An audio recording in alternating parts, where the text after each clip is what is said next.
మాజీ మంత్రి హరీష్ రావు మీడియాతో మాట్లాడుతున్నారు. ప్రజలైవ్లో చూద్దాం.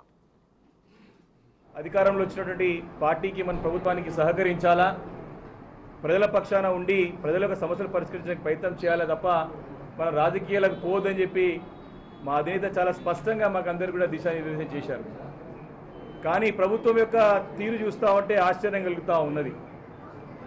వారు ఇచ్చిన వాగ్దానాన్ని తుంగలో దొక్కడమే కాకుండా మా గతంలో 10 సంవత్సరాలు తెలంగాణ రాష్ట్రాన్ని యావత్ భారతదేశంలోనే తెలంగాణ రాష్ట్రాన్ని ఒక నంబర్ 1 రాష్ట్రంగా తీర్చిదిద్దినటువంటి ఘనత చరిత్ర మరి బీఆర్ఎస్ పార్టీది, కేసీఆర్ గారి నాయకత్వంలో మా పార్టీది.